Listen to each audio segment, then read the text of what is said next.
questions right here. So this is in the handout. You can pick that up later on, but you have to make this a habit.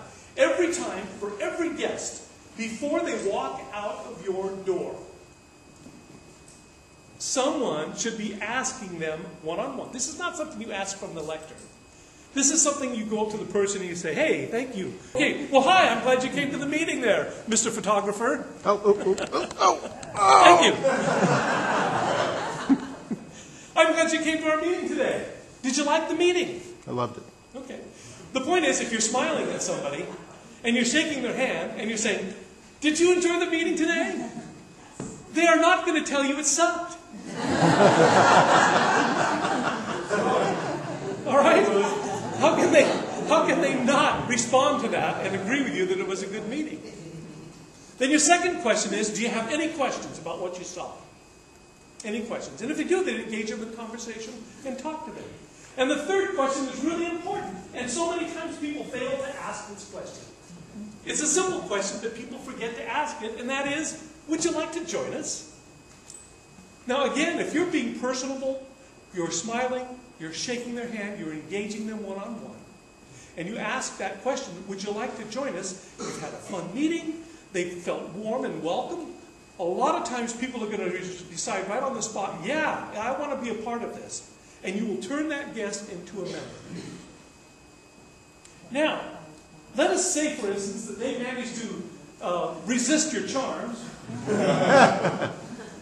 Oh, well, I'll get to this one in a second. If they resist your charms and then get out the door without making the commitment to join, that's okay. Give them 48 hours. 2 days after your meeting, follow up with those people that walked away without joining. Pick up the phone and call them and say, hey, you remember me, Dennis? I saw you at the Toastmasters meeting. And I was just wondering, did you like the meeting? Do you have any questions? Would you like to join us? You will be amazed how many times when a person left undecided, how many times after they've had 48 hours to think about it, that if you call them up and touch base with them again, how often they will say yes on the second ask. So it's worth making that phone call. Now if they say no, or they're still not sure, okay, forget about it. Put them aside. You can follow up with them next year. You're not a used car salesman. You're not going to keep badgering them for the sale. All right? But you've made your effort. You reached out to them a couple times. You've given them an opportunity. When the time is right for them, they'll jump in. Question? Yes? If they say, I want to come one more time. Sure. Invite them to come on back. I would not say to our guests, you can come back and visit as many times as you want. I would never convey that message to people. If someone asks me specifically, can I come back again? Well, yeah, you can come back again and visit us. But I don't try to convey that they can visit us endlessly. If they're going to come back endlessly, I want them to visit us endlessly as a member, not as a guest.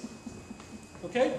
And this is how you retain your members. And this is a summary of what we were talking about before. By warmth and hospitality, by one-on-one connections. Now, a club that I belong to has a thing called a buddy system. And what they do is they pair people up and they switch the pairings off every few months. And the pair of people are supposed to contact each other once a week. Just call them up and say, hey, how you doing? Did you see that Raiders football game? Talk about anything, whether it's Toastmasters or anything, but have one contact with each other during the week. Because you're improving connections, you're deepening connections between people by having them make contact with each other outside of the club. So it's just, however you manage to envision, how do you establish a sense of community and a sense of hospitality within your group? And one of the key factors is you have to encourage one-on-one connections through whatever mechanism you can use to do that. One-on-one. On the educational side, you need to know what your members' goals are. You need to help them pursue it, mentor, do whatever kind of advice to help them move along, and track the progress. And we'll hear a little bit more about that later. But you need to track the progress. What ain't measured ain't accomplished. If you're not tracking them in a public way, they're not going to feel compelled to keep moving forward. But if they know you're paying attention, and they know you're tracking their progress towards their goals, that's a really good incentive for them to not slacken up, but to keep moving forward.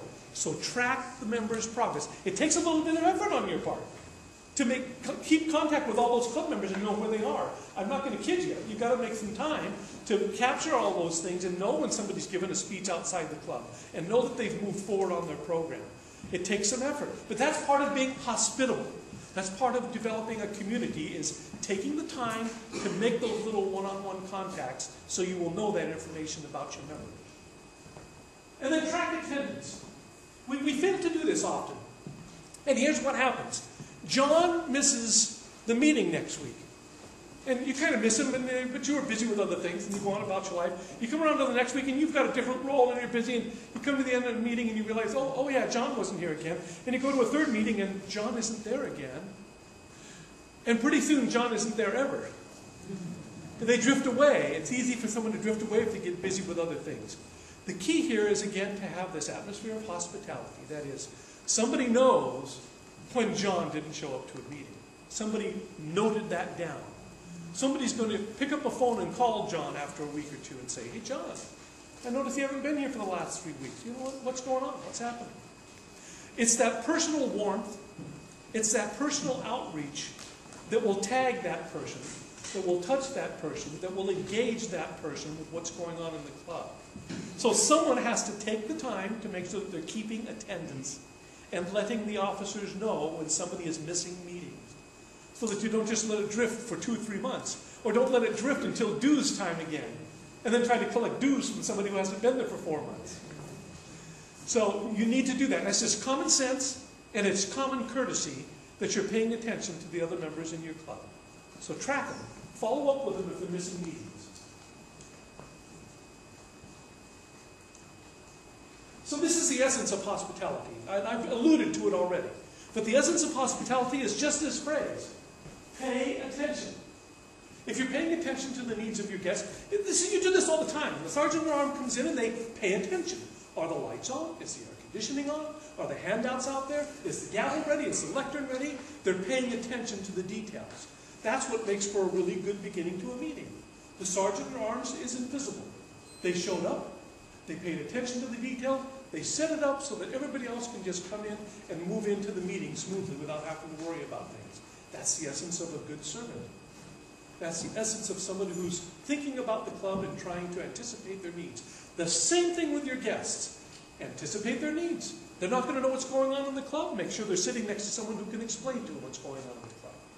The same with members. They've been missing. Make sure you let them know that you know they've been missing. So pay attention to the people. Someone once told me before that when I was doing the job of the LGM, the Lieutenant Governor of Marketing, and I was really focused on starting new clubs, and somebody took me aside and they said to me very wisely, you know, Keith, we don't really build clubs. We build communities. And that's really an important distinction. That's really what we're doing in our Toastmasters Club. We're building a community of people who care enough about each other to give each other an hour of their time every week, to help each other grow and learn and become better listeners, thinkers, and communicators. So build that community by paying attention. And it's done by personal one-on-one contact because you want to develop more roots. You want people to settle down roots with your group. And you do that by making sure that you have those personal one-on-one outreaches to people.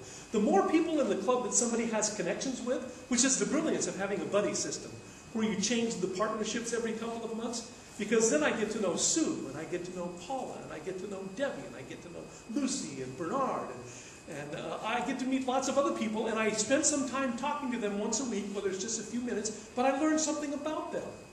And now I have another connection, another reason to stay. And that's what you want. You want people laying down roots in your community, and this is the way you do it. The more connections, the less likely they are to drift away.